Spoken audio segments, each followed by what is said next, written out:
Pues os voy a empezar a contar un poco de qué va el blockchain. Me voy a meter en el Bitcoin en bastante detalle porque fue la primera aplicación del blockchain, y luego vamos a ver un poco pues, todo el tema de las criptomonedas, cómo están, cómo se usan y casos de usos reales de blockchain fuera de la parte esta de las criptomonedas, ¿vale?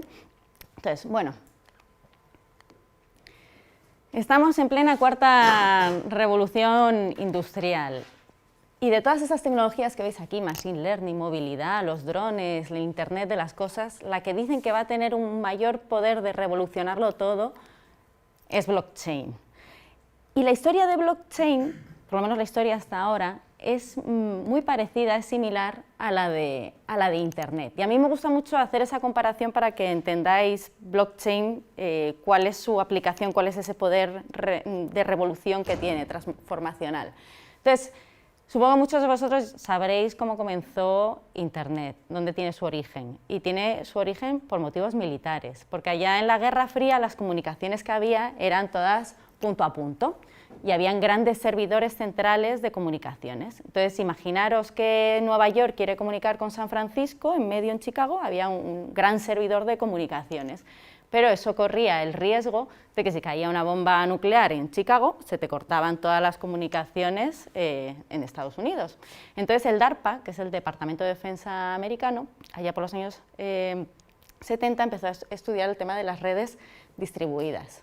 ¿Veis aquí? Red centralizada, cae una bomba atómica y se nos van al traste las comunicaciones. Entonces empezó, como os decía, con las redes distribuidas. Inventaron el protocolo TCP/IP, que es el que estamos utilizando hasta ahora. Entonces, estas redes distribuidas consisten en muchos nodos de comunicación, muchos servidores unos alrededor de otros. Ya no son servidores centrales únicos, de tal forma que si se caen algunos de estos nodos o nos los tumban, nos los hackean, siempre hay un camino para llegar de un nodo a otro. Con lo cual, estas redes son muchísimo más seguras, más resistentes a ataques externos y además son mucho más baratas, porque estos nodos, estos servidores de comunicaciones no tienen que ser tan resistentes como el de las redes centralizadas, pueden ser servidores mucho más estándar y más baratos. Entonces, como veréis, Internet ha traído a las comunicaciones una gran transformación, y es blockchain lo que quiere hacer, pero lo que quiere hacer con el valor. El Internet que conocemos ahora le llaman el Internet de la información. ¿Por qué? Porque cuando tú envías un email, una canción, un documento, estás mandando una copia de esa canción, una copia del documento. Pero cuando hablamos de valor, hablamos de acciones, hablamos de dinero, de bonos, de propiedad intelectual. Queremos en realidad mandar el original, no queremos nosotros quedarnos con una copia. Eso es lo que se llama el problema del doble gasto, ¿no? Yo me lo podría volver a gastar. Entonces se dice que blockchain va a llevarnos al Internet del valor. Y blockchain sobre el valor quiere hacer lo mismo que Internet ha hecho con las comunicaciones. ¿Y el valor? ¿Qué es el valor? El valor son activos, es la propiedad de los activos. Y ese valor vive en registros. Por ejemplo, el dinero vive en los sistemas bancarios del banco. El banco sería una entidad de confianza. El valor entonces está viviendo ahora en las entidades de confianza, en los bancos. Los bancos son los que registran cuánto dinero tiene cada uno de nosotros.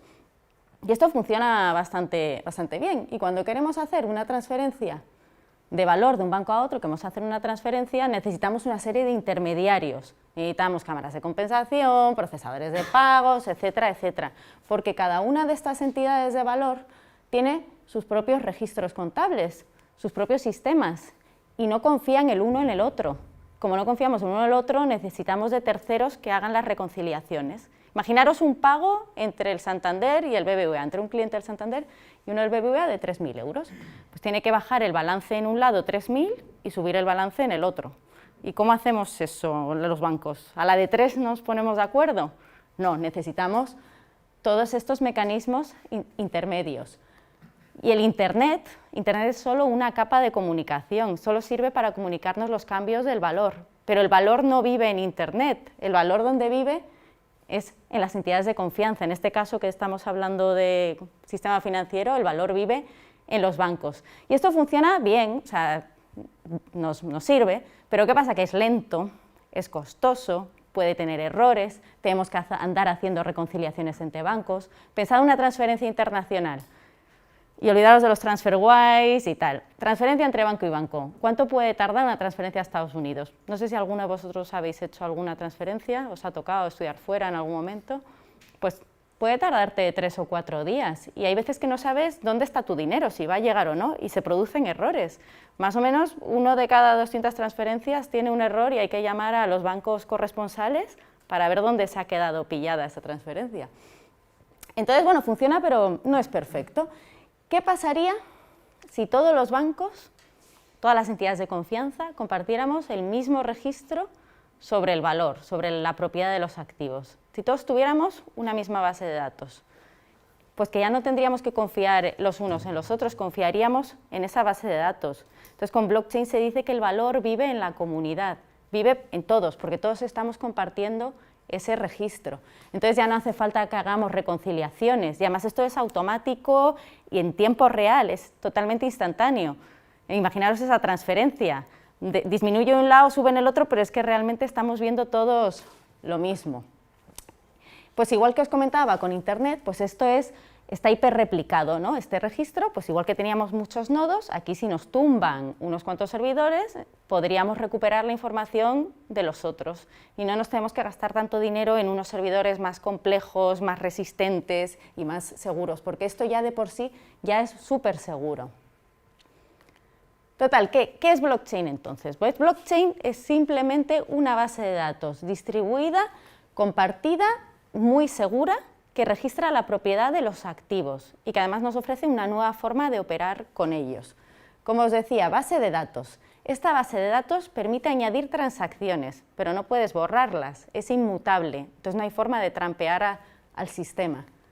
Además es compartida, como hemos dicho, todos tenemos la misma copia de ese registro, de esa base de datos o ledger, que es como lo llaman en inglés. Habréis oído Distributed Ledger Technology. Es más o menos un sinónimo de blockchain, no exactamente, pero a veces se usa indistintamente un término y el otro. Todos los blockchain son Distributed Ledger Technology, no todos los Distributed Technology son blockchain, pero si oís que hablan de uno u otro, a grandes líneas, si no sois técnicos, va a ser lo mismo. Luego esta base de datos es descentralizada. No tenemos un operador central, un banco central, un intermediario. No, todos somos dueños de esa información. Y todos sabemos en qué estado está esa base de datos en cada momento. Y luego además es súper segura, y es muy segura porque usa la criptografía, de ahí que se llamen criptomonedas. La criptografía es prácticamente la base de todo junto con la parte de que esté distribuida, de la red distribuida. Bueno, ¿y por qué nos interesa tanto esta tecnología? Si tenéis alguna... Sí. Una pregunta. Igual que cuando añades una transacción o una información se añade para toda la base de datos, ¿por qué no se puede borrar una transacción para toda la base de datos igual? Porque una vez que registras una transacción, digamos que se pone como una capa nueva sobre ese registro. Las transacciones se van acumulando una encima de otra, no puedes ir atrás y borrar. Se queda todo lo que haces en el blockchain, se queda guardado, tiene trazabilidad completa de todas las acciones que tú haces. Entonces, ¿cómo te llamas? Diego, pues si Diego envía 1 euro, ahí va a quedar guardado que tú has enviado 1 euro. Luego puedes recuperar el euro, podrías mandar una transacción de devuélveme el dinero, pero siempre va a quedar registrado que 1 euro lo enviaste el 1 de enero a las 10 de la noche. Y eso no lo puedes borrar, porque en la base de datos es como si fuera por capas, que va escribiendo una encima de la otra. Pero luego cuando te explico un poquito la criptografía lo vas a ver. Entonces, siempre hay trazabilidad de todo lo que ha sucedido. Y además, esto está muy bien porque es muy fácil de auditar y además ves que no se puede trampear, es imposible falsear esta base de datos porque todo queda registrado y eso también lo hace muy seguro. Cuando veamos un poco la criptografía y por qué se llama blockchain y cómo están construidos los bloques, vas a entender por qué no podemos borrar algo que ha pasado anteriormente. ¿Tenéis alguna pregunta más? Vale. Bueno, pues ¿por qué nos está interesando esta tecnología tanto, pero a bancos y no solo bancos, en toda la industria? Bueno, el blockchain, esta base de datos, nos garantiza la integridad de los datos. Como decíamos, es inmutable y tienes la trazabilidad completa de todo lo que ha pasado. Esto está muy bien para los auditores, por ejemplo, y para el regulador. Se implementa de forma muy rápida. no son macroproyectos de años y años y meses. Es muy escalable e interoperable, es muy fácil añadir un nuevo participante, un nuevo nodo a esta red. Garantiza la privacidad gracias a la criptografía. Y además luego veremos, cuando veamos un poco los blockchains privados en los que estamos trabajando, también podemos adaptarlos para que las transacciones solo las vean los que estén implicados. Por ejemplo, imaginaros que tenemos una red de todos los bancos para hacer pagos. A mí no me interesa que el BBV vea que yo, Santander, estoy haciendo un pago con Caixa por temas de competencia. Entonces, en los blockchains privados que tenemos podemos garantizar la privacidad entre los actores de las transacciones. Luego es súper seguro gracias a la criptografía, que ya veréis que es muy difícil, por no decir imposible, de trampear. Y esta tecnología nos está permitiendo a las grandes empresas crear nuevos negocios que ni nos imaginábamos. Porque, por ejemplo, en el banco, los sistemas que tenemos en el banco, los sistemas bancarios, son cero flexibles. Son muy resistentes, pero es muy difícil innovar en ellos. Porque si yo cambio cualquier cosita, por ejemplo, imaginaros que alguien me pone un 0 más en mi cuenta bancaria, que sería estupendo, pues seguramente tendríamos una multa tremenda. Entonces, prima siempre la seguridad ante la flexibilidad. Por eso nos es muy difícil sacar cosas súper innovadoras y súper nuevas a los bancos. Y gracias a blockchain podemos hacerlo, porque es una capa tecnológica que ponemos por encima de nuestros sistemas. Y con esa nueva tecnología podemos hacer cosas sin fastidiar los sistemas bancarios que tenemos por debajo. Y luego, es muy interesante también blockchain porque nos ayuda a simplificar procesos en los que hay muchísimos actores implicados. Por ejemplo, imaginaros, yo te tengo que mandar documentación y a la vez se la tengo que mandar a él y lo tiene que revisar este otro. Esas cosas suelen hacerse por email, por fax, todavía se mandan faxes y se tarda mucho tiempo. Pero si todos tenemos una misma visión del proceso y en qué estado está, pues ayuda mucho a agilizarlo y a simplificarlo. Y se está utilizando blockchain muchísimo para eso. Y luego además, bueno, nos evita tener que estar haciendo reconciliaciones y disputas de, oye, te he mandado €1 donde se ha quedado perdido, míralo tú en tu base de datos, mándame de vuelta al justificante, porque estamos viendo todos lo mismo. Bueno, aquí me voy a meter un poco en el Bitcoin, en las tripas del Bitcoin. Esta quizás es la parte un poco más dura de la sesión, porque voy a enseñar muy poquito de criptografía y va a ayudar a responder la pregunta que me hacías antes, Diego. Blockchain, la primera aplicación que hubo de blockchain fue el Bitcoin, supongo que todos lo sabéis. Bitcoin nace como idea, no como sistema, como idea, nace en 2008 y fue Satoshi Nakamoto, que no se sabe quién o quiénes son, no sabemos si es una persona o un grupo de personas. En 2008, justo coincidiendo con la crisis financiera, curiosamente, escribe un white paper en el que describe Bitcoin como una versión puramente electrónica del efectivo, del cash, que permite que los pagos online persona a persona se realicen sin ningún tipo de intermediarios. Entonces, esto claramente era un ataque contra los bancos en pleno momento de la crisis financiera.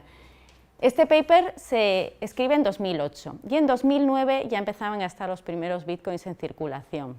Los mineros, que llaman, que habréis oído la palabra minero, frikis, con sus ordenadores en sus garajes. Eso fue en 2009.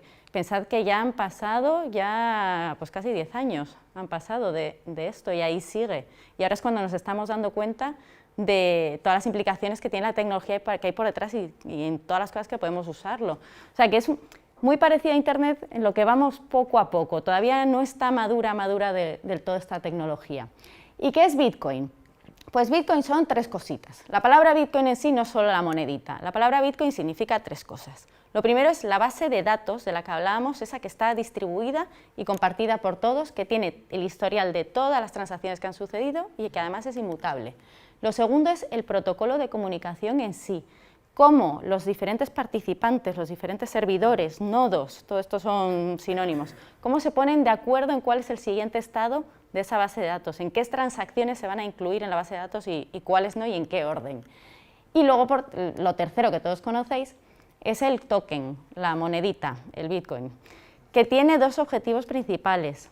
El primero es que es un incentivo anti-spam. ¿Por qué? Porque cuando tú haces una transacción en el Bitcoin tienes que poner una pequeña comisión.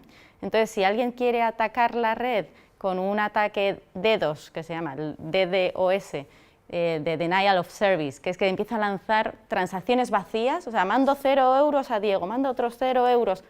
No puedo hacer un ataque masivo porque voy a tener que estar pagando comisión por cada una de esas transacciones, entonces me sale muy, muy caro tumbar la red de Bitcoin, es imposible de tumbar. Lo que me voy a gastar en fees, en comisiones, es más de lo que yo voy a poder robar de esa red. Y luego además es un incentivo para procesar transacciones.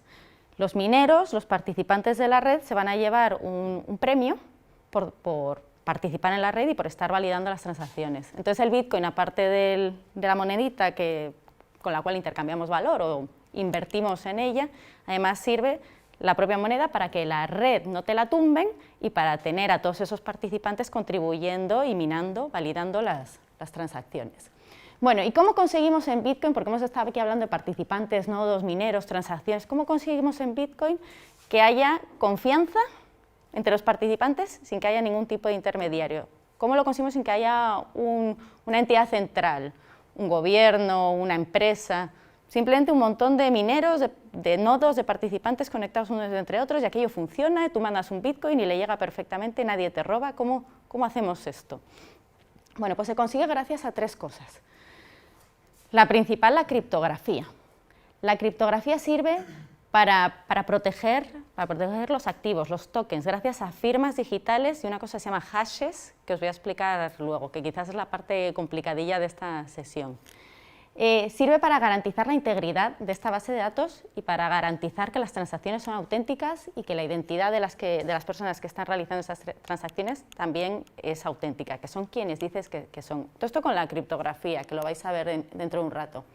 El segundo pilar importante para tener confianza sin tener terceros es la colaboración.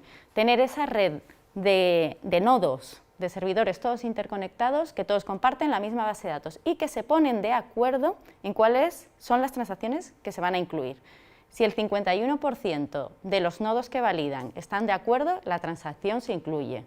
El 51%, la mayoría tienen que estar de acuerdo para que se incluyan las transacciones en la base de datos.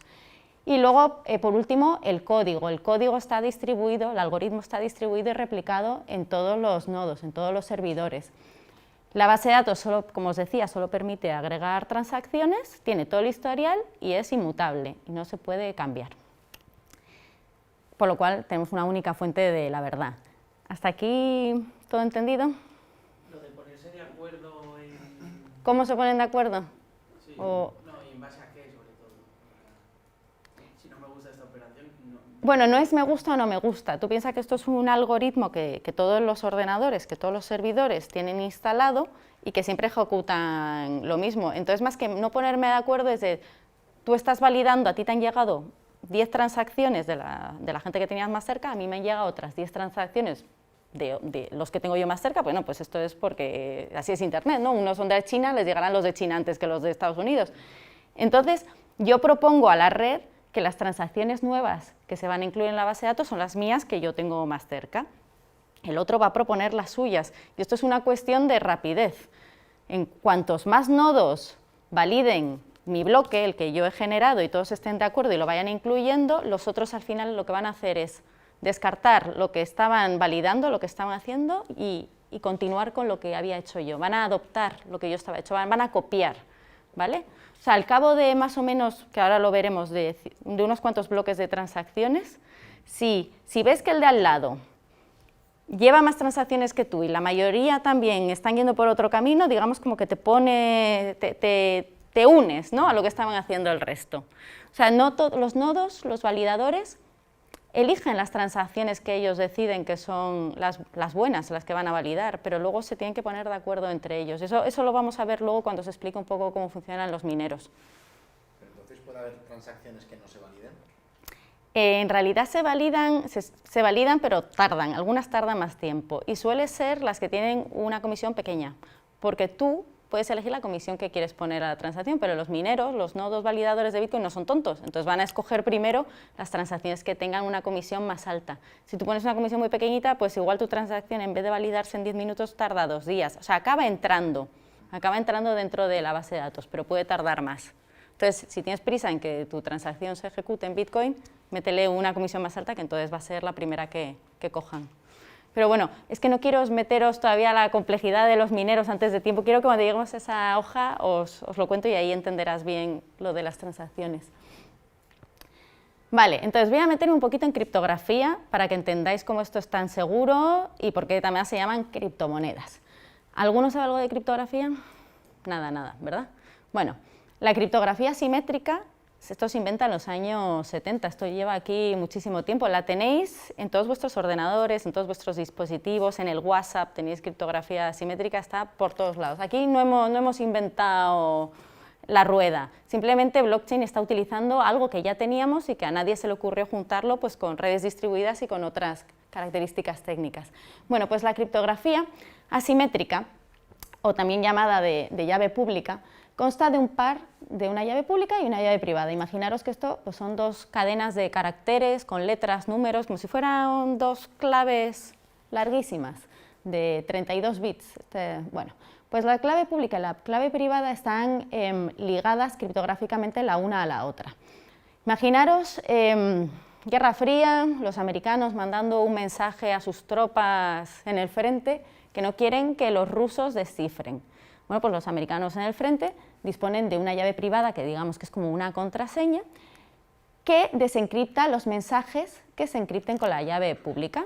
Ejemplo, el emisor, el americano, quiere mandar el mensaje hola, utiliza su llave pública, que da igual que la gente la conozca porque con ella no va a poder hacer nada más que cifrar, pero no descifrar, cifra el mensaje, el hola se transforma en una serie de caracteres ilegibles y cuando llega al receptor, el receptor dispone de la llave privada, que sería como la contraseña, que descifra ese archivo y lee el mensaje hola. ¿Vale? Eso es una llave privada y una llave pública. Con la llave pública encriptas, con la llave privada desencriptas y lees el mensaje. ¿Está ahí todo correcto? Vale, estas están ligadas una a la otra. Si tienes la llave pública, nunca vas a saber cuál es la llave privada. ¿Vale? Ahora, ¿qué pasa? Si cojo la llave privada y la pública y les doy la vuelta. La llave privada y la llave pública son en términos por así decirlo, de string, ¿no? De cadena de números, son iguales. O sea, teniendo una o la otra no sabes cuál es la pública y la privada, es según el uso que les des. O sea, son intercambiables. Puedes usar la privada para cifrar y la pública para descifrar sin ningún problema. Lo de la palabra público-privado es si tú la compartes o te la quedas para ti mismo, ¿no? Entonces, las llaves estas públicas privadas nos sirven para firmar. Y cuando digo para firmar, ¿qué significa esto? El emisor firma un archivo con su llave privada, privada que es secreta, que no la comparte, ¿vale? El receptor puede verificar si ha firmado el emisor. ¿Por qué? Porque si le aplica la llave pública, lo puede descifrar. Entonces sirve para firmar transacciones. O sea, os voy a poner un ejemplo. Yo quiero enviarte un Bitcoin. A Diego, que como es el único nombre que me sé, te quiero enviar un Bitcoin. Yo firmo esa transacción con mi llave privada, que es mía. La pública la conoce todo el mundo, porque la llave pública es como si fuera mi dirección, mi cuenta bancaria, ¿vale? Esa es como si fuera mi cuenta bancaria. Entonces yo firmo con mi llave privada. Y cuando llega esa transacción a la red, van a comprobar si ese Bitcoin mío de verdad lo estoy enviando yo. Como tienen mi llave pública, la van a usar para descifrar mi firma. Si consiguen descifrar mi firma, significa que yo tengo la llave privada, porque si hubiera firmado con esta llave privada hubieran usado mi llave pública y no lo hubieran podido descifrar. Entonces sirve para comprobar firmas. Esto es complicado, esta es la parte más complicada de... ¿Y si alguien te roba la llave privada? Iba a decir, estás jodido, pero estamos siendo grabados, pues pierdes todos tus fondos. De hecho, ese es el problema cuando oís, se han robado bitcoins. La red de Bitcoin no se puede hackear, es que lo que te han robado es tu llave privada, la has guardado mal. Es como si fuera tu contraseña de... ¿Tenéis cuenta bancaria? Sí, ya tenéis cuenta bancaria, ¿verdad? Pues si fuera tu clave de firma, tu firma digital. Cuando vas a mandar dinero, el banco te pide que firmes la transacción. Pues es algo así, es algo que tú te tienes que guardar y que va ligado a tu dirección, a tu IBAN, a tu cuenta bancaria, lo uno con lo otro, es como un símil, para que os hagáis una idea. Entonces, las transacciones en Bitcoin tú las firmas con tu llave privada, en Bitcoin, en Ethereum y en todos los blockchains. Mira. Es la parte más frágil. Efectivamente. De hecho, esta es la parte más frágil. Esto es un ejemplo de llave privada de Bitcoin, ¿Veis? Son letras, números, etc. Esto es imposible de que alguien te lo descifre. O sea, conociendo tu llave pública, que va a ser también una cadena de caracteres y números como esta, conociendo tu llave pública, que es a donde te van a mandar el dinero, por cierto, si tú le dices a alguien, envíame bitcoins, te la van a mandar a tu llave pública, bueno, al hash de tu llave pública. Pues, conociéndola, nadie va a poder descifrar cuál es tu llave privada. Sabéis que se hackean las contraseñas y cada vez más os están pidiendo oye, que sean más complicadas, que tengan una mayúscula, una minúscula, un asterisco, un tal. Bueno, esos son complicadillos, pero con los ordenadores de hoy en día podrían descifrarlas. Tú te pones un ordenador a intentar calcular claves, igual se tarda una semana o un mes, pero te la clava descifrando. Esto es imposible, imposible, por ahora, que todavía no tenemos ordenadores cuánticos. Esto, para que os hagáis idea del número de combinaciones que son 32 bits, son 10 elevado a las 77 posibles combinaciones. El número de átomos del universo es 10 elevado a la 80. ¿Os imagináis el número de combinaciones que hay aquí? O sea, aquí hay gente que dice que puedes estar 32 años utilizando la energía del Sol en un sistema, en un servidor, para conseguir descifrar una de estas claves. Entonces, por eso lo hace tan robusto. Cuando te roban tu clave de Bitcoin, es que te la han robado de verdad, te la has dejado en un papel y te la han quitado, han accedido a tu ordenador y te la han robado, pero no es porque nadie te la haya descifrado. Entonces, cuando oís de robos de Bitcoin o de robos de casas de cambio tal, es porque les están robando las claves privadas, pero no las están descifrando. Entonces, vamos a ver aquí un ejemplito de cómo sería una transacción de Bitcoin. Tendríamos los detalles de la transacción, pues en este caso el destinatario que es B, la cantidad de Bitcoins que vamos a mandar que son 2, la comisión, que ya os dije que era voluntaria la cantidad que cada uno pone y mejor ponerla en mercado para que tu transacción se procese rápido. Y luego tenemos una parte que es la parte de la firma digital. Entonces, aquí veis que A firmaría con su llave privada, que esa es la que no comparte la transacción, se produce una firma digital y los validadores, los nodos de Bitcoin, lo que van a hacer es verificar que es auténtica, que de verdad es A quien está enviando esta transacción, porque al aplicarle la llave pública la van a desencriptar. Entonces, si esta persona estuviera utilizando una llave privada inventada, una que no fuera, no iban a poder con la llave pública desencriptarlo, porque no es la llave pública correspondiente a esa llave privada. Y así es como se garantiza la autenticidad de las personas y de las transacciones, de la identidad de que la persona propietaria de esos bitcoins realmente es quien dice que es, que se puede gastar esos bitcoins porque son suyos y que esa transacción pues que es auténtica. ¿Esto lo habéis entendido? Esta es la parte dura de criptografía, la de las llaves públicas y privadas. No, hay una cosa que no. Entonces, cada llave privada tiene una llave pública. Sí, es un par. Pero si tú tienes la pública y puedes desencriptar la privada, ¿para qué se No puedes desencriptarla. Puedes encriptar mensajes con ella, pero para desencriptarlos necesitas la otra. Tú encriptas con una y desencriptas con la otra. Entonces, tienes que tener las dos. Un mensaje.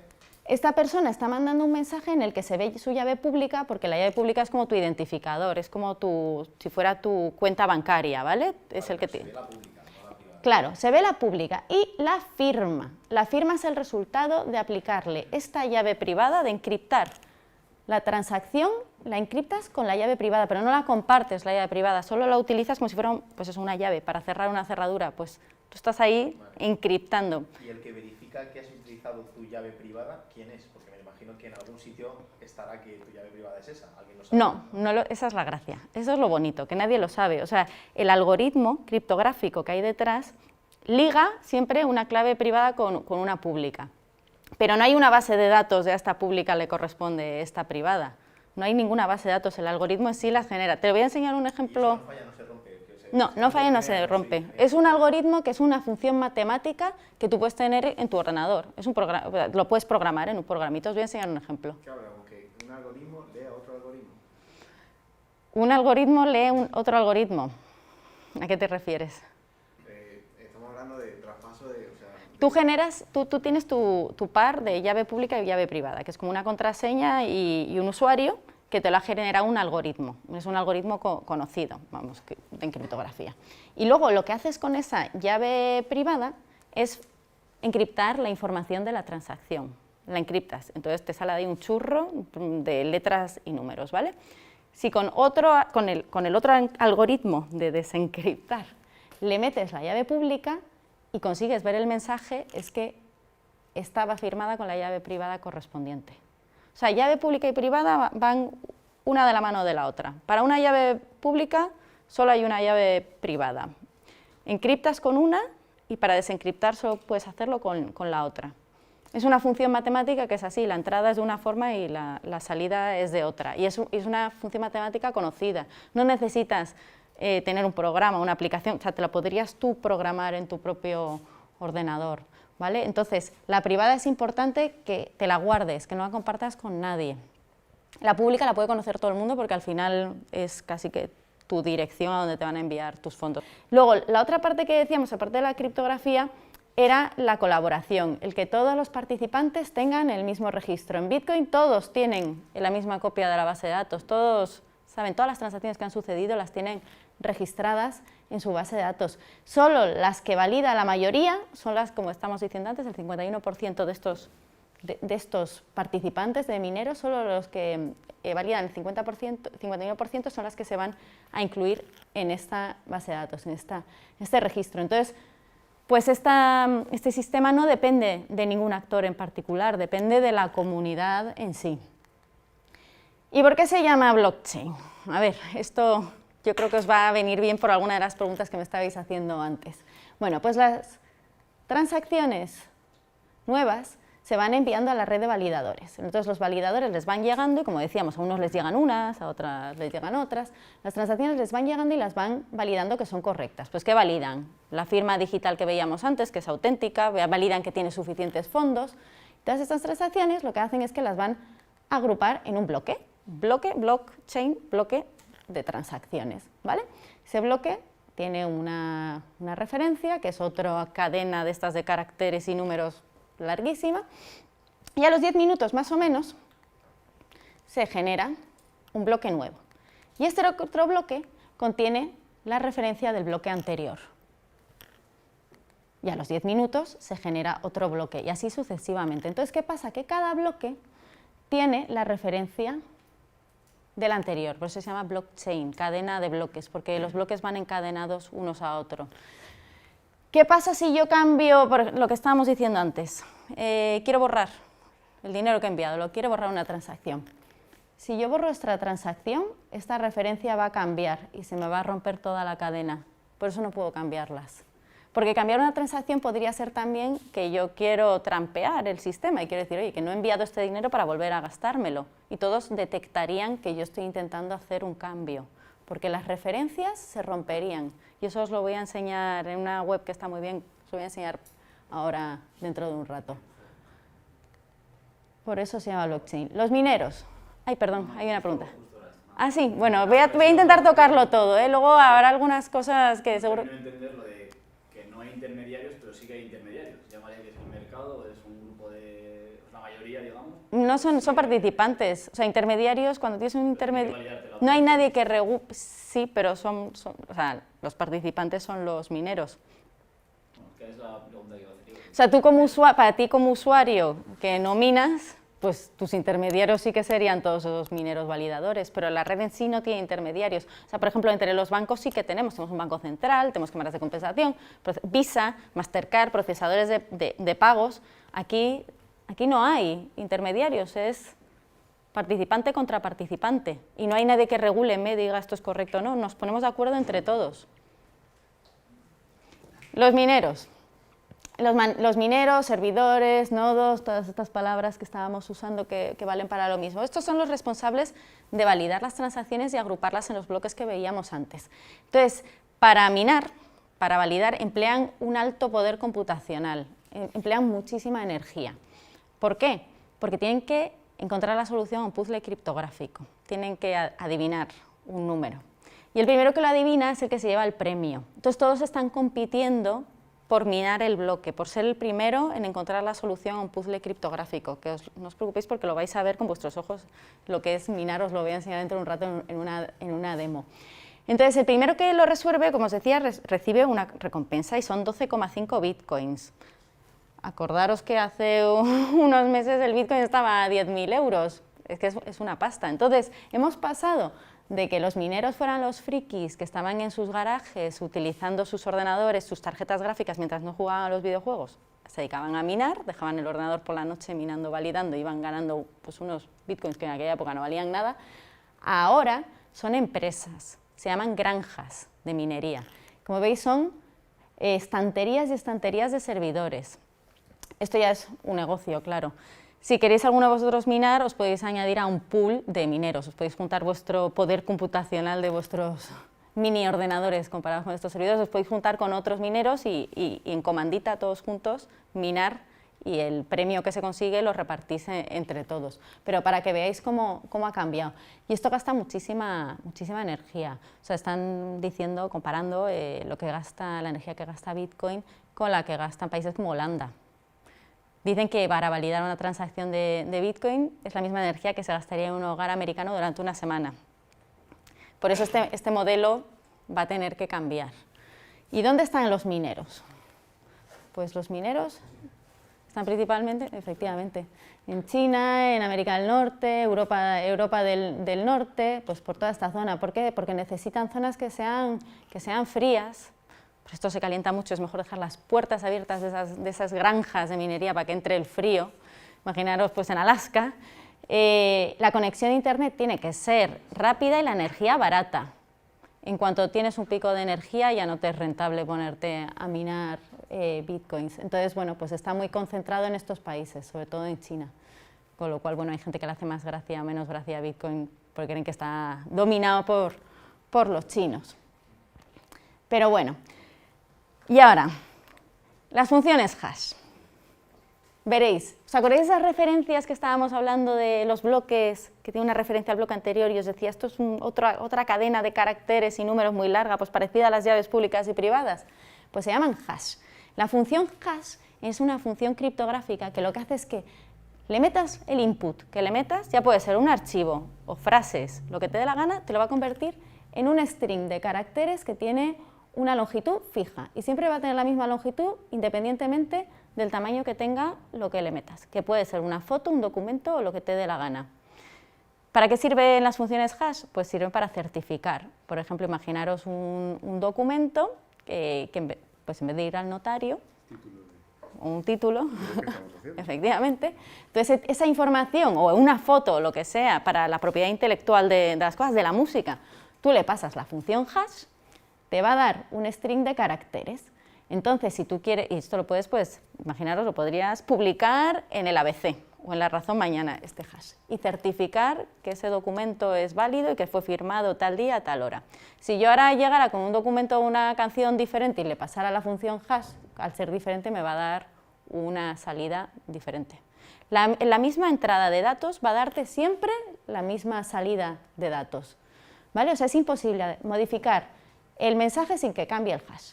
Y tampoco puedes descifrarlo, ojo. O sea, esto también te sirve para cifrar información, para transmitir información sin que se sepa lo que es. Tú simplemente dices, esto ha pasado, este documento se ha firmado, pero no le estás enseñando a nadie lo que se ha firmado, ¿vale?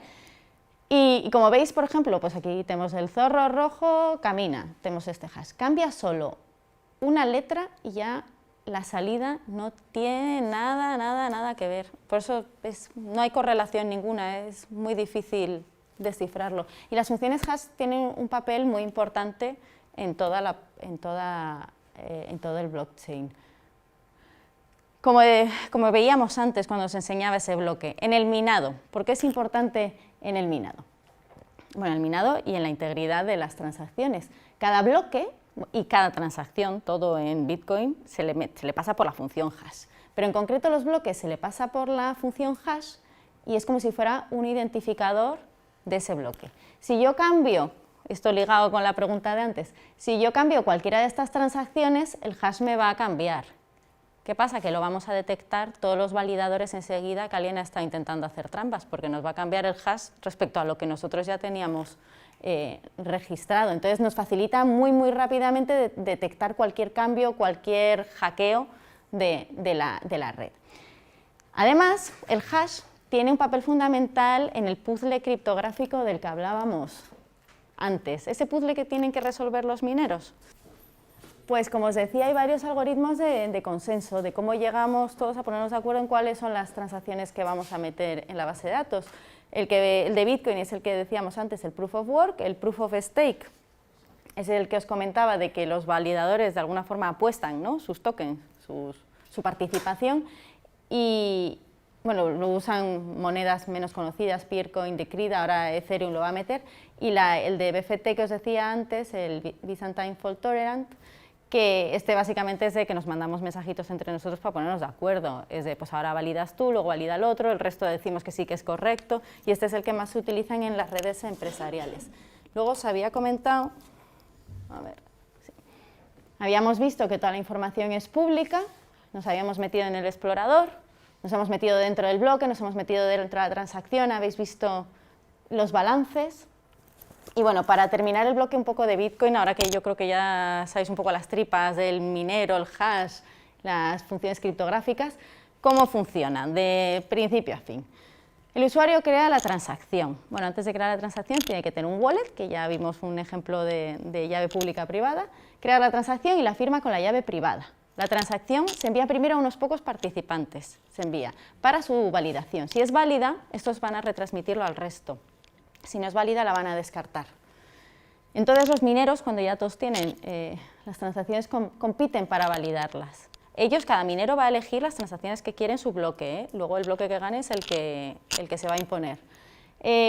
Incluyen la transacción junto a las otras en los bloques, intentan resolver el puzzle criptográfico, el minero que primero resuelve ese puzzle criptográfico, el que encuentra ese numerito que hace que el hash empiece por ceros, va a retransmitir el bloque que él ha minado, el bloque con las transacciones que él ha elegido, junto con la solución de ese puzzle, para que el resto validen que realmente él es el que ha ganado el puzzle. Porque además, entre las transacciones estas va a haber una transacción nueva, que va a ser el de darle 12,5 bitcoins a ese minero que ha generado ese bloque, y eso también lo tienen que validar el resto.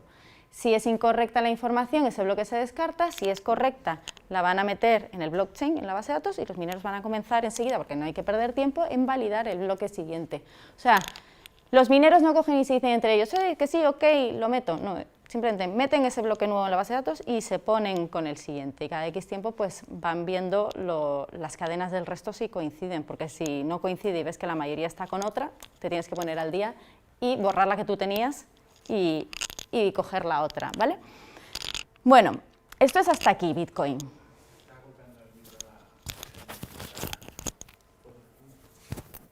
Ya, esto de grabar tiene sus complicaciones. Vale, bueno, pues hasta aquí con Bitcoin. Ahora vamos a olvidar Bitcoin.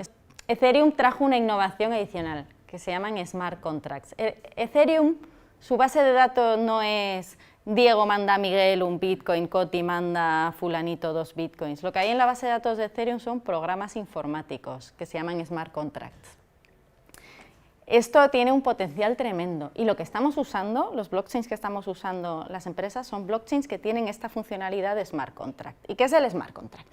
Pues mira, como os decía, Bitcoin, la base de datos básicamente lo que está guardando es como si dijéramos balances y transacciones. Lo que se guarda en Ethereum son programitas, pues como este. Eso es lo que se guarda en la red de Ethereum. Y estos programas son programas informáticos que están distribuidos y que todos los mineros, todos los validadores, tienen el mismo programa informático. ¿Qué pasa? Que cuando se ejecuta ese programa informático, siempre va a dar a todos el mismo resultado. Es un resultado determinista. Entonces, esto viene muy bien para poner cláusulas legales, por ejemplo. No todas las cláusulas legales se pueden poner. Esto de smart contracts no significa que sean contratos inteligentes, ni son contratos ni son inteligentes, pero se pueden parecer o pueden ayudar. Cláusulas que podemos poner aquí, las que queráis, pues por ejemplo, que un pago se realice cuando llegue tal fecha, o a llegar cierto saldo se recargue la tarjeta. O sea, le puedes dotar comportamiento a los activos, le puedes dotar, iba a decir behavior, le puedes dotar funcionalidad a los activos. Y cuando digo activos, cualquier tipo de activo, es una canción, música, por ejemplo, pues que cuando se reproduzca, que se le pague al autor, por ejemplo. Eso se puede programar con un smart contract. O sea que en estas redes de Ethereum ya no solo hay tokens, no solo hay moneditas, hay programas informáticos, hay aplicaciones sobre esto. Y esto tiene un potencial tremendo, y esto pasa en Ethereum y en Bitcoin no. Pues a mí cuando me preguntan, y esto es opinión personal, Bitcoin o Ethereum, pues yo lo siento, yo Ethereum. Entonces, aquí lo que veis, por ejemplo, este contratito, este programita, esto sería dentro de un banco, un programita que simularía un banco, esto sería la función de transferir dinero. Así, 4 líneas, ya tendrías una función del banco programada. O sea, te permite hacer de todo. Y además estos smart contracts, unos pueden hablar con otros y lanzarle eventos de uno a otro. Pero bueno, para ver el tema de los smart contracts, os voy a poner un ejemplito que es un poco futurista porque además incluye ya al Internet de las cosas, ya mezcla el blockchain con el IoT. Imaginaros una operación de importación de naranjas. No es temporada en Valencia y necesitamos traernos las naranjas de Argentina. El importador y el exportador, junto con sus bancos, tienen una red de blockchain en la que despliegan un smart contract, que es ese acuerdo que han firmado para la compra-venta de estas naranjas. Entonces, en este smart contract intentan reflejar algunas de las cláusulas legales. Por ejemplo, que si las naranjas llegan en mal estado, se va a reducir el precio un 20%. Vamos a pagar menos porque llegan malas. ¿Cómo podemos saber que están malas? Pues, por ejemplo, con un sensor de temperatura dentro del container. Y ese sensor de temperatura lo tenemos conectado a Internet y en nuestro smart contract vive en Internet, por lo cual puede recibir triggers, eventos de ese sensor. Además, si las naranjas llegan tarde, le vamos a meter otro descuento de un 20% al precio. Con lo cual, lo que estamos haciendo es estamos automatizando todas esas condiciones. Y además, como todos somos dueños de ese smart contract, todos lo vemos, todos estamos de acuerdo. Entonces, cuando el sensor mande una señal de que la temperatura ha excedido la temperatura estándar del contenedor, automáticamente se va a registrar en el smart contract y va a lanzar una acción que va a decir reducir el precio un 20%. Además, luego encima el carguero llega tarde a puerto y lo detectamos o por el GPS o porque también la aduana, el control de aduanas está también metido dentro de este blockchain y firma la transacción cuando llegan las naranjas. Pues todo eso se va a reflejar en este smart contract que, finalizada la operación, va a lanzar una orden del banco del importador al exportador para que pague la cantidad que se acordó menos un 40%. Y aquí no va a haber disputas ni entre comprador ni vendedor ni nadie, porque es que estaba escrito en el smart contract y esa ejecución de ese smart contract en todos nuestros nodos va a ser la misma y va a dar el mismo resultado. Entonces, no hay forma de que... Dime. Pero puedes trucar, por ejemplo. Los sensores, claro, efectivamente. Tienes toda la razón del mundo.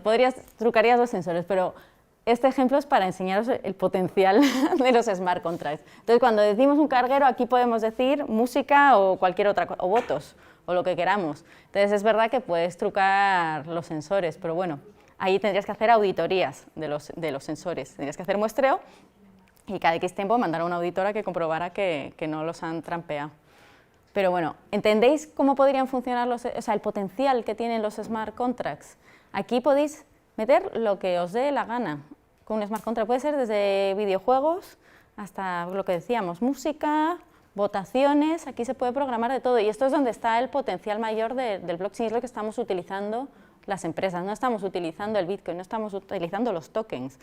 Las empresas es jugando con Ethereum, cogiendo el Ethereum público, tocando un par de cositas y desplegando nuestras propias redes, pero esto ya se está, digamos, profesionalizando. Entonces, por ejemplo, JP Morgan cogió Ethereum, lo versionó y sacó una red llamada Quorum, que es la red, por ejemplo, que se utiliza, el protocolo que se utiliza en la red de Alastria, porque tenemos ya en España, somos pioneros, la primera red nacional de blockchain, que está en pruebas, pero ya hay una primera red nacional de blockchain y lo que utiliza es el software que JP Morgan versionó a partir de Ethereum. Luego otros han seguido sacando sus propios protocolos que no tienen nada que ver con Ethereum, como por ejemplo la Fundación Linux, que ha desarrollado otro protocolo que se llama Fabric. Y en Fabric no hay moneditas, no hay bitcoins, no hay tokens. Es simplemente una red de smart contracts, que en el caso de Fabric se llaman chaincode, que aquí luego ya cada uno le pone los nombres que quiere, pero lo que se guardan son estos programitas y aquí puedes programar flujos de trabajo o incluso podrías crear versiones digitales del dinero que ya existe, tokenizar, que es lo que se llama. La palabra tokenizar es representar en el blockchain activos que son reales. Por ejemplo, puedes tokenizar el dinero que hay en las cuentas bancarias, lo representas en el blockchain y luego ya jugamos con ese dinero en otra dimensión. Eso os voy a enseñar luego un diagrama. ¿Tenéis alguna duda de los smart contracts? Vale, bueno, un poquito así por encima de las criptomonedas antes de pasar a la parte de uso empresarial. Existen 2.000 criptomonedas, más de 2.000 y creciendo. Claro, cuando oís de esto es una burbuja, pues ya no es solo una burbuja por el precio al que llegó el Bitcoin, el Ethereum, fueron las más destacables. Es que no fue solo un tema de precios, es que sale una moneda para cualquier uso, la moneda para pagar en los videojuegos las vidas que te compras, la moneda para pagar industrias oscuras que os podéis imaginar. Hay una peseta coin, un Pepe coin, o sea, aquí hay 2.000, claro, esto es una burbuja, estas pues no van a sobrevivir todas. Entendemos que Bitcoin, si ya lleva 9 años, pues seguirá existiendo de la forma que la conocemos o con las variaciones que tengan que hacer al algoritmo de consenso. Bueno, pues ahí tenéis un pantallazo de CoinMarketCap, que si coinmarketcap.com es donde está el listado de todas las criptomonedas que existen, con los precios actualizados, o sea, es la referencia. Toman los precios de las diferentes casas de cambio y hacen una media. Nosotros, por ejemplo, no trabajamos con criptomonedas en el banco y los bancos con los que tenemos relación tampoco. Primero, que nuestros departamentos de riesgos legales, como no lo entienden y su bonus está en evitar riesgos y peligros, pues ellos donde ganan el dinero es en pararnos cualquier cosa que pueda parecer arriesgada. Entonces, nosotros no trabajamos con eso. Luego, aparte, no tenemos forma de explicárselo al Banco de España. ¿Cómo registras las criptomonedas en tus libros contables también? O sea, hay una serie de challenges y de problemas de vacío legal que hacen que los bancos no estemos trabajando con criptomonedas. Algunos, pues tipo de estos neobancos como Revolut, sí que te ofrecen servicio de venta y compra y venta de criptomonedas. Algún otro pequeñito así de estos de Europa, tipo Fidelity, pero son bancos pequeños y, bueno, y que se están arriesgando más. O sea, un Santander, por ejemplo, no puede meterse en eso. O sea, pensad que somos una entidad regulada, que tenemos una licencia bancaria y que al mínimo error que cometamos nos quedamos sin licencia y la licencia cuesta mucho dinero. Bueno, y aquí tenéis un gráfico para que veáis por qué se empezó a hablar tanto de la burbuja el año pasado. Pues mirad la capitalización hasta dónde alcanzó, 612 billion. Ahora estamos creo que estábamos en 200 algo, ¿no? Lo vimos en la slide anterior, 200. Más o menos, pues 600 billion, esto es una cantidad muy importante, claro, empezaron a ponerse los ojos de todo el mundo en esto. Luego empezó, bueno, a finales de 2017, todo ese miedo de esto fluctúa mucho, empezó a salir en prensa, lo empezaron a criticar y se metió el tortazo que se ha metido, que ahora, bueno, pues, por ejemplo, el Bitcoin que estaba en 10.000 euros y ahora está en 4.000, o, bueno, pues aquí hay gente también que ha perdido una buena oportunidad de haber vendido. Pero bueno, esto es a modo chascarrillo, pues a alguno le interesa invertir, que sepa estas cosas cómo funcionan. Y luego lo que os decía, ¿de dónde guardas tus Bitcoins? Pues se distinguen lo que son hot wallets y cold wallets. Hot wallets es porque están conectados a Internet. Pues puede ser una aplicación móvil, como aquí tenéis un ejemplo de una que se llama Jaxx, es una app móvil que guarda tu clave privada y tu clave pública. Claro, esto está conectado a Internet, no nos olvidemos, es una app. Entonces, hombre, pues tienes más probabilidades de que te lo puedan robar. Aplicaciones también más seguras que otras, ¿no? Pero es vulnerable al robo. También puedes dejar tus bitcoins, tus criptomonedas dentro de la casa de cambio. La casa de cambio, aparte de hacerte el cambio, te funciona como si fuera un banco en el que guardas ahí tus criptomonedas y puedes enviar, recibir, pagar y lo que te dé la gana. Y luego hay una cosa que se llaman cold wallets. Cold wallets, o sea, carteras frías. Estas no están conectadas a Internet. Es lo que vimos antes. Tú te generas una llave privada y una pública con el algoritmo. Nosotros hemos usado una página web que visteis antes, ¿no? Pero eso puede ser un programita en tu ordenador que no está conectado a Internet. Entonces tú te generas esas claves, te envías ahí tus fondos, imprimes tu llave pública privada, que muchas veces es un QR, se representa también un QR porque las apps, estas que veis aquí, pueden funcionar con el te envío dinero, escaneas el QR, pásamelo, tal. Y esto te lo metes en tu caja fuerte. Y luego también hay unos dispositivos que han salido últimamente que se llaman ledgers, Bueno, puede ser marca Ledger, hay otra que se llama Trezor, que parece un USB.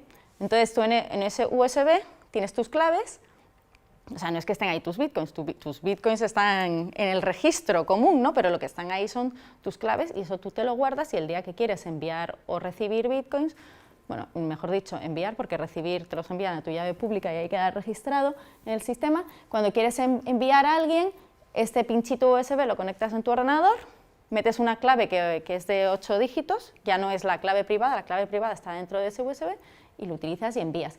¿Qué pasa? Que esto es súper seguro, pero si tienes un apuro y quieres mandar dinero, quieres mandar tokens, bitcoins, tienes que irte a la caja fuerte donde lo has guardado, sacarlo, conectarlo al ordenador, mientras que si tienes una app de este tipo o lo tienes en una casa de cambio, pues es logarte con un usuario y una contraseña y envías lo que te dé la gana. Entonces estos son los dos métodos para almacenar criptomonedas que hay. Uno es más parecido a una cuenta corriente en la que usas para gastar, ¿no?, diariamente, y otra es más como una cuenta de ahorro que es más segura y donde dejarías ahí lo gordo.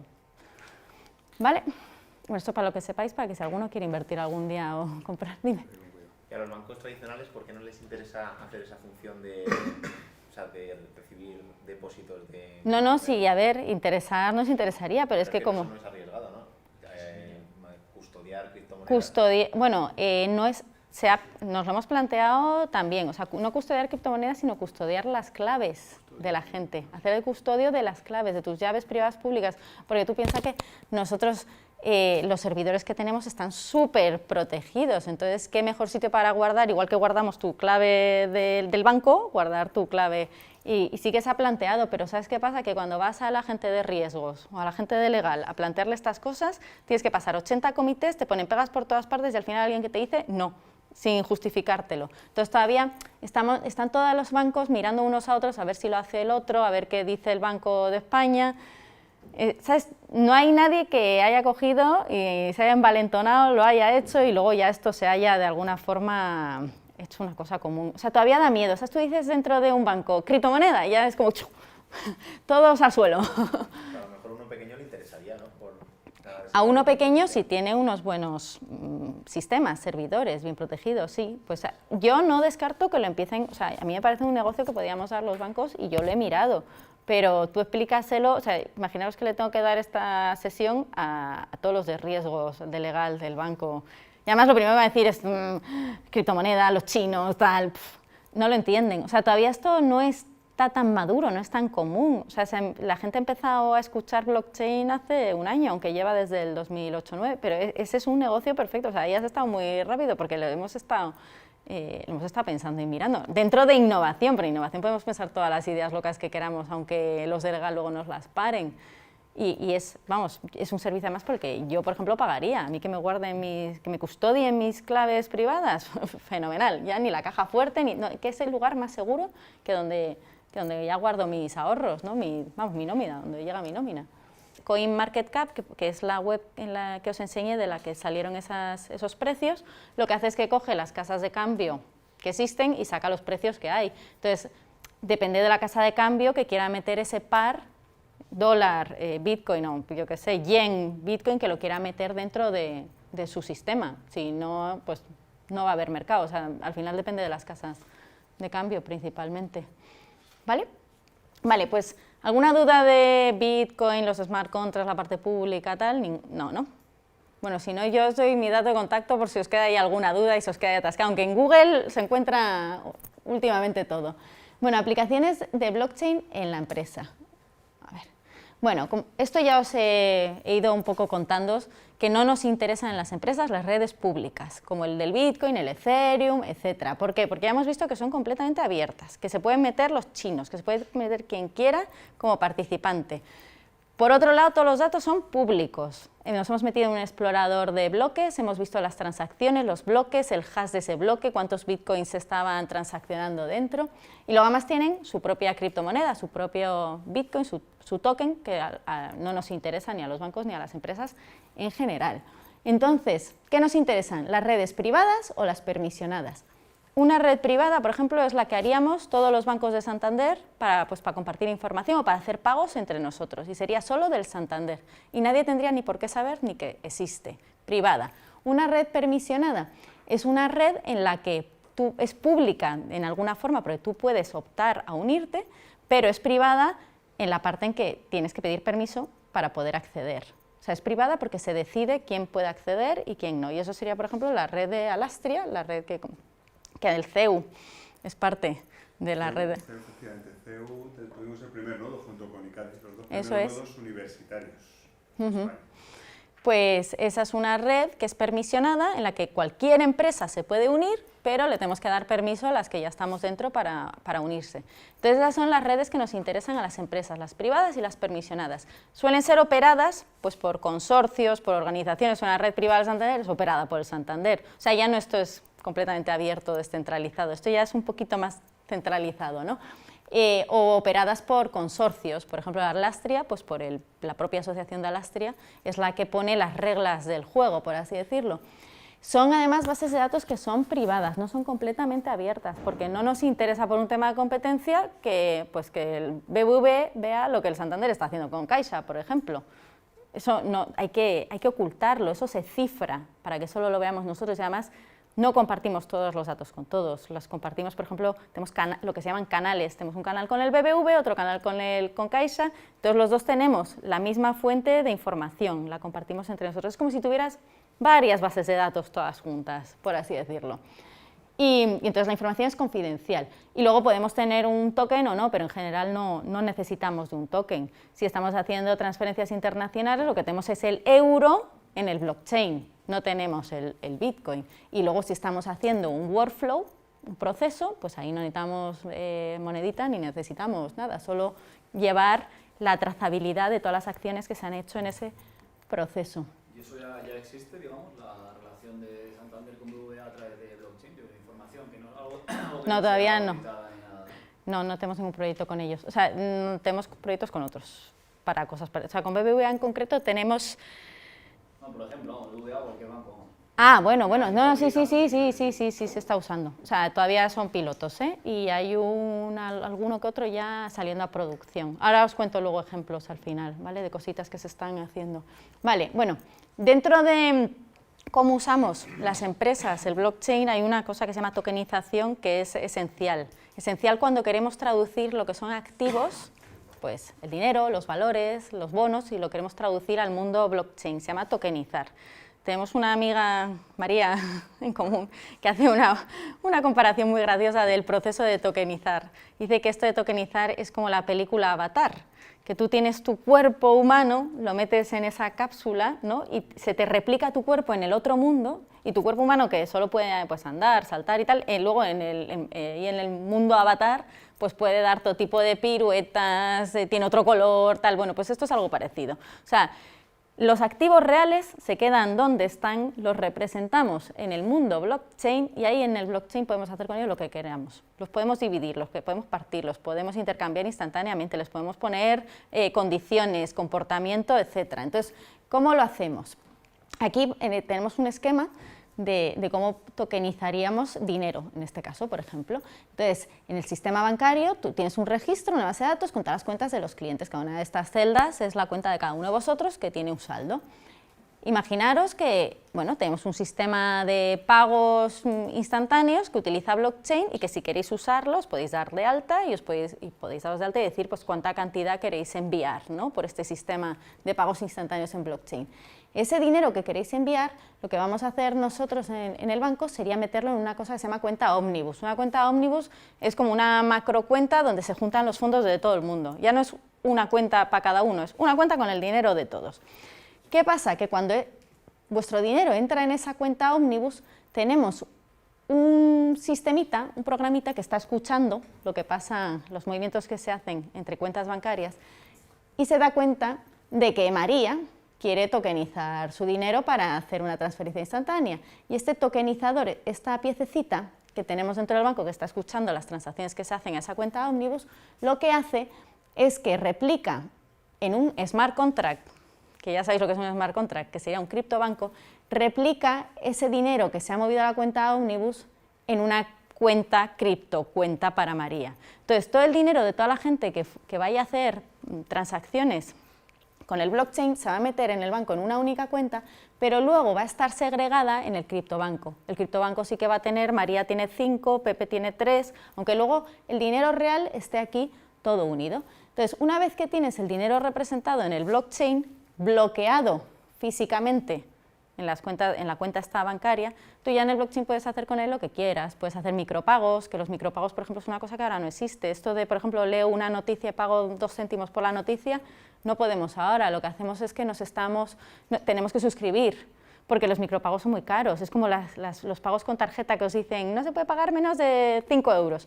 porque luego la comisión es de 1, exagerando, y entonces pues es que el pago con tarjeta no sale rentable. Entonces, una vez que ese dinero está tokenizado, pues con él puedes hacer, por ejemplo, micropagos, le puedes poner comportamiento, que a vencimiento de tal contrato se pague, o sea, se le puede meter programación. Y quedan aquí todos segregados. Lo bueno es que este dinero, o sea, la diferencia que tiene con las criptomonedas, mejor dicho, es que este dinero que está tokenizado tiene un respaldo real en el banco.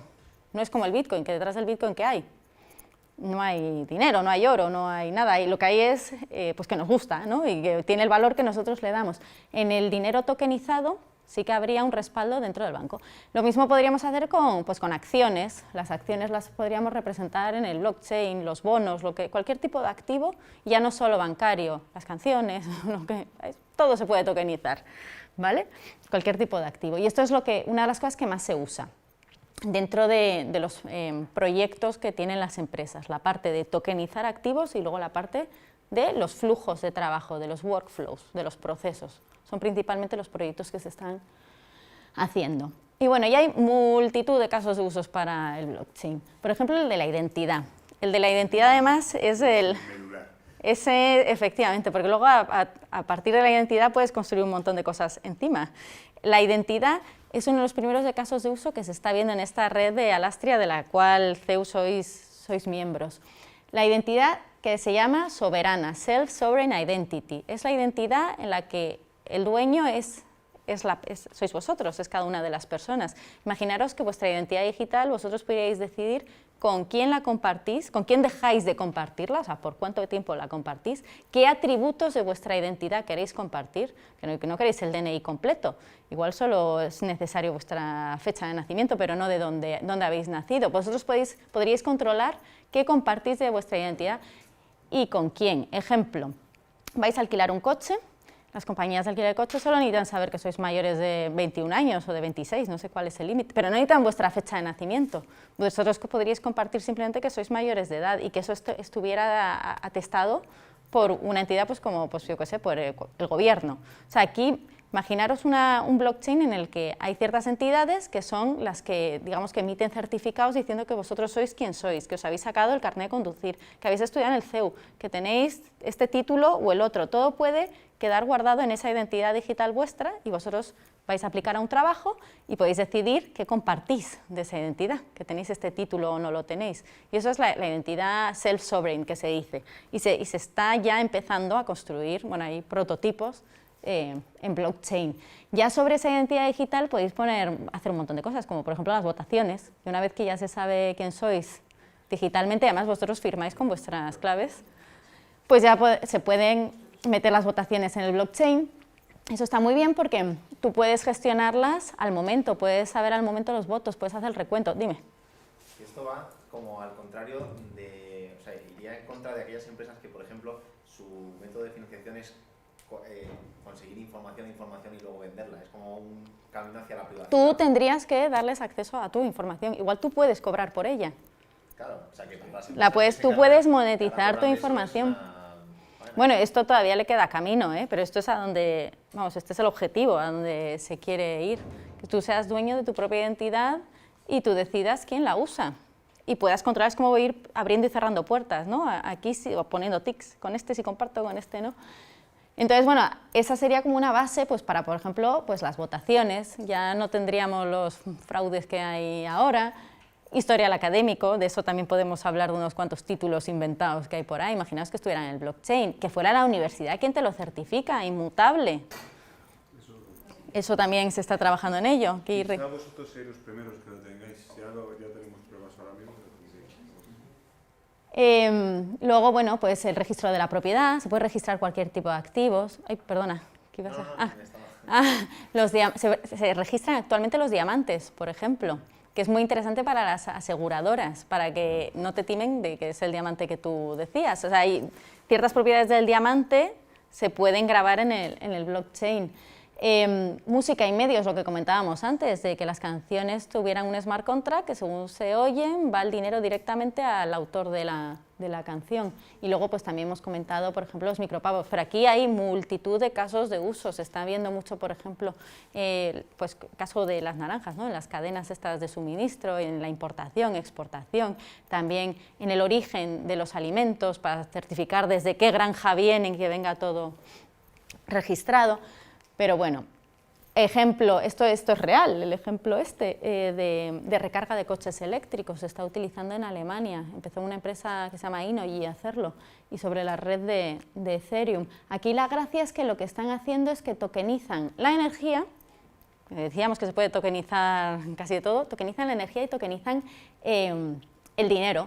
Entonces, tú puedes poner a disposición de otros usuarios, de conductores que tienen coche eléctrico, puedes poner a disposición la energía de tu casa. Entonces tú, por ejemplo, delante de tu chalet te pones una estación de carga y la puedes alquilar a los usuarios de coches, de vehículos eléctricos, pues que anden en la cercanía. Entonces estas personas tienen una aplicación, ven dónde están las estaciones más cercanas, ellos con su wallet de dinero tokenizado te pagan, consumen tu energía, tú ganas dinero por estar alquilando la energía que no estás consumiendo.